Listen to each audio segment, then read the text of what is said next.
My name is Waa MUSI. My artistic name is Musinaj.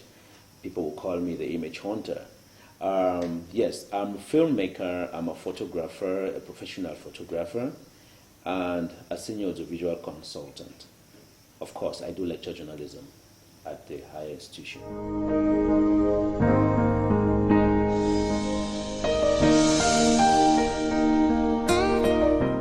From history, Anglophones have been doing films. I would talk of great minds like Sepik Legal, I would talk of Moscow Star, I would talk of my late friend Thomas Belton Achu. You know, there are people who have done films right from the late 70s and up to present date. But you see, we are looking at filmmaking within the context of Cameroon.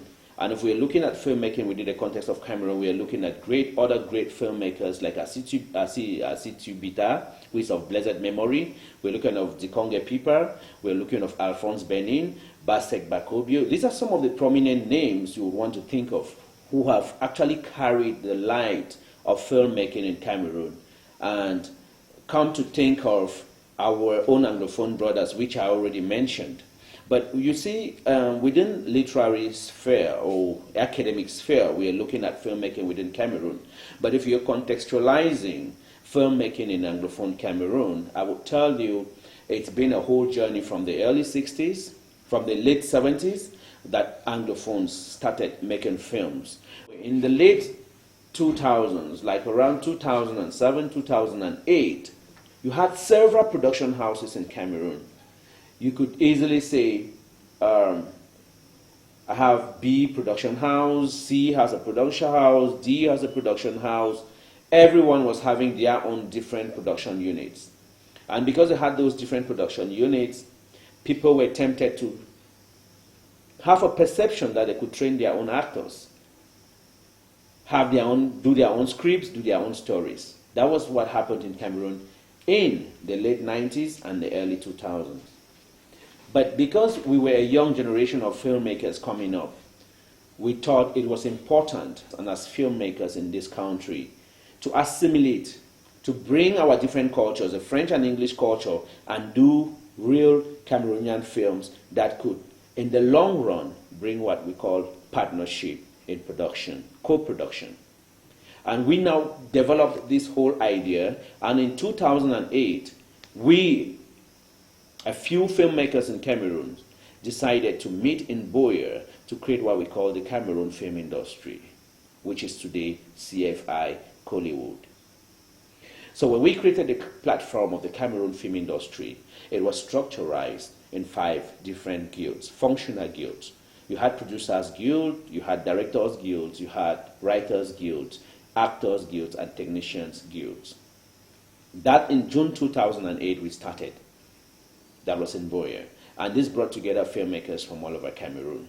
It wasn't quite representative of all the 10 regions, but most of the filmmakers came from the Anglophone section who were there, but there were a few Francophones who attended that meeting. So we decided to create what we call the Cameroon Film Industry, CFI.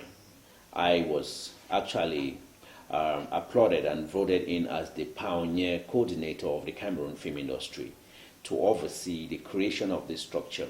But let me also remind you that before the creation of the Cameroon Film Industry, there existed an industry in Cameroon. And that industry that existed was what we, the younger generation of filmmakers at that time, inherited from our predecessors. And before 2008, we were already doing films in Cameroon.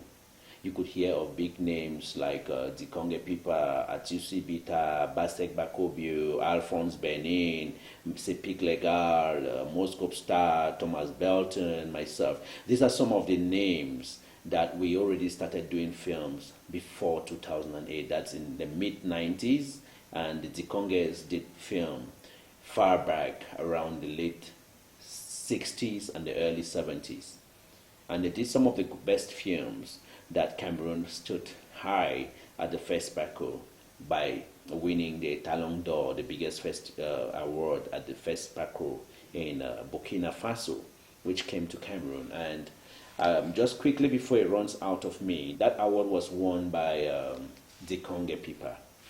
And in one of the outings 2 years ago in Yaoundé, when they were relaunching the cinema culture in Cameroon, Dikonge Pipa actually handed that trophy to Victor Vigneault, who did this movie, Ninao's Dowry, which grabbed several awards within 2 years. The film grabbed more than 60-something awards internationally. So Dikonge Pipa, as one of the pioneer filmmakers of Cameroon, took the trophy, the Talon d'Or, which was that prestigious first trophy in the 70s, and handed that trophy to the younger generation of filmmakers. And we rest assured, before then they were doing films on strips. They were using the 35mm to do films. But today we are doing films on high definition. So he handed the mantle to Victor Vigneault to say, you, the younger filmmakers, should take on and push the industry forward. So that was just an insight. But in 2008, when we created the Cameroon Film Industry, I was the pioneer chairperson of the film industry of the board. And our main objective for the creation of the Cameroon Film Industry was guided by the fact that before 2008, most filmmakers in Cameroon were doing films in their different production houses. You could hear of Vanden Hills, Beverly Hills, Collywood, and different production houses. We were running Star Trek movies. There were lots of production houses that existed at that time. And we realized that the quality of films, the level of specialization was not there. Most of the film makers had their little niche with their little actors, their little groups, with their little cameras, so everybody was doing film in its own little corner.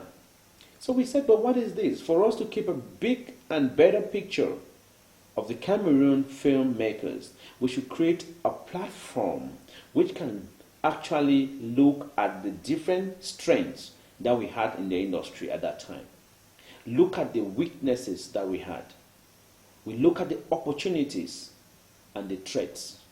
So that is how we did with the industry. And we said, okay, let's us, the filmmakers, meet in Boyer and create what we now today call the Cameroon Film Industry Collywood. So when our board was put in place, which I headed that board for 5-6 years, our main objective was to structuralize the film industry, legalize the film industry, and identify the different functional guilds within the industry. Producers, directors, actors, writers, and technicians. Those are the 5 structural guilds that existed in the industry. Recently, they are adding the Marketers Guild, but that is more about the commercial side of the industry because filmmaking is business. So we need to be able to have a structure of marketers who relate with the industry so that we can see how not only producing our movies, we can send them out to the market. So that is briefly how we created the Cameroon Film Industry, and today it's a very vibrant structure that has united a lot of filmmakers in Cameroon. It's been able to identify some key faces, which we call bold faces in the industry today. And it's been able to give credibility to filmmakers. It's been able to show the power of working together as a united team. It's been able to unite the different film cultures of Anglophone and French filmmakers. And today we are talking about Anglophones sending in their films to French film festivals, and French filmmakers sending their films to Anglophone film festivals. So this is the kind of niche the Cameroon film industry has been able to create. And today we are talking about a very lucrative film industry, well-structured, legalized, recognized by the Ministry of Arts and Culture. Because when we were creating the industry, the weaknesses we had, which I enumerated a few, was the fact that people were not working together. People didn't specialize in what they were doing. You could not see a filmmaker, and when you ask a filmmaker, what do you say? I'm a director, producer, writer, actor, this. So people were not specialized. Most of the artists were not specialized. So those are the challenges we had at the beginning.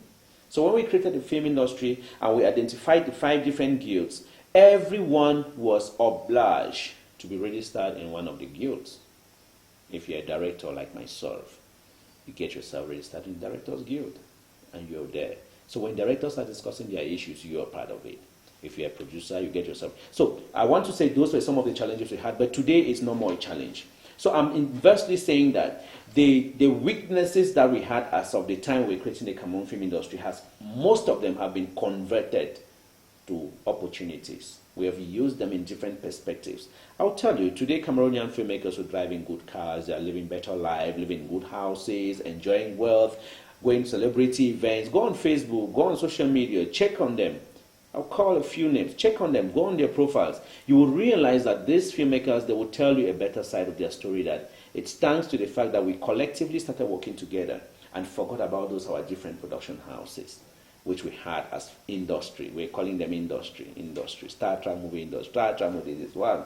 So when they forgot about all those different little houses, production companies they had, and decided to form the Cameroon film industry, they now today enjoy the celebrity life and they are living a life out of it. So those are some of the challenges which have been converted. And another aspect was that because government did not identify and government could not support every individual filmmaker, government needed a structure where they could say you are collectively working. And that structure needed to be legalized. And for government to work with the Cameroon film industry, they needed to make sure it's registered, it has all the legal cover and backing, which I did for the first 2 years in office. I structurized it and I got the company well registered. And today we're talking about a well-structured Cameroon film industry. So those are some of the things, the challenges we had, which we've overcome. Come now to technicality. Look at the quality of production.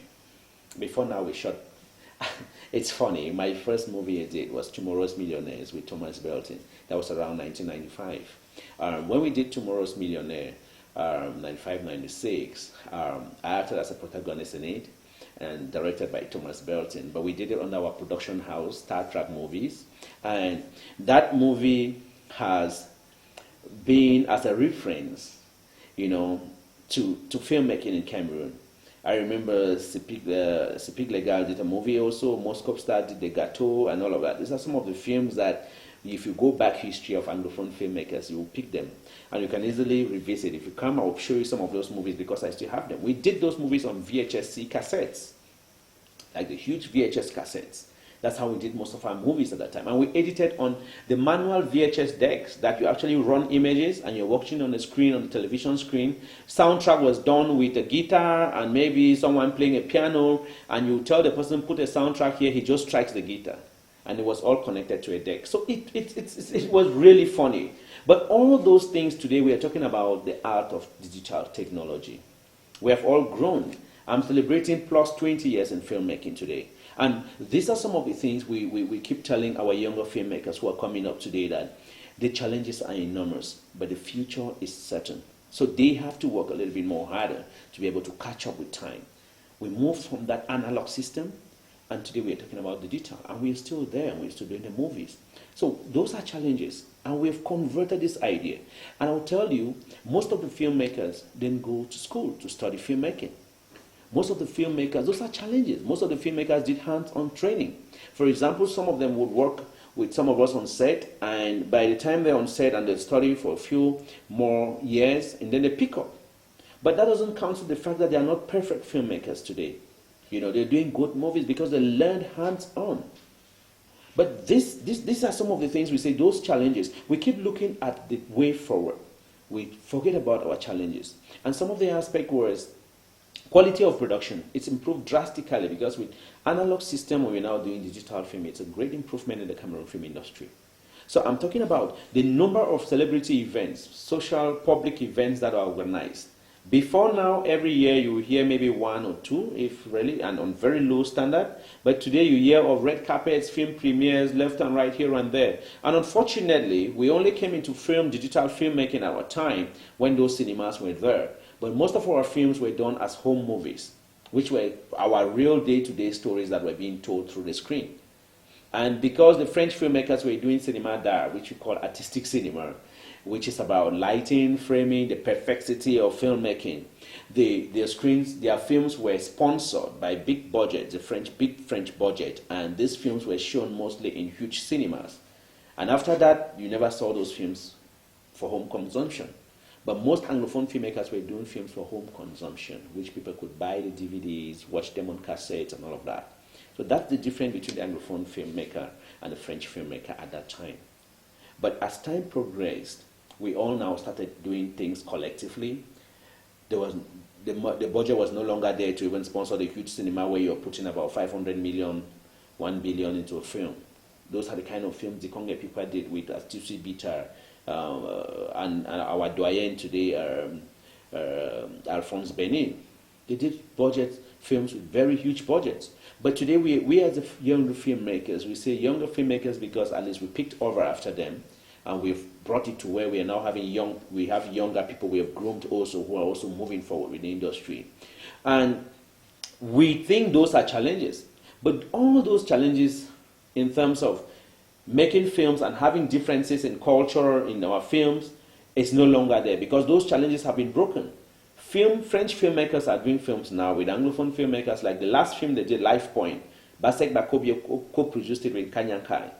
Those are some of the films. And if you watch the movie, it's in French and English, and lots of other films that have been done in that same line. So we are now talking about a collective Cameroon film industry, Collywood, where all the filmmakers are working collectively. We are talking about an industry now where most of our Anglophone films, which were never ever entered into a Crans Noir, organized by État Africain, those film festivals never took English films. For some reason, some years later, after 2008, when we created this Cameroon film industry, at a certain point around 2010, 2011, they started asking films that were done with French subtitle. And we started sending in those films. But today we are talking about you can send a film into a Crans now without a French subtitle, and the jury will still consider it into the selection.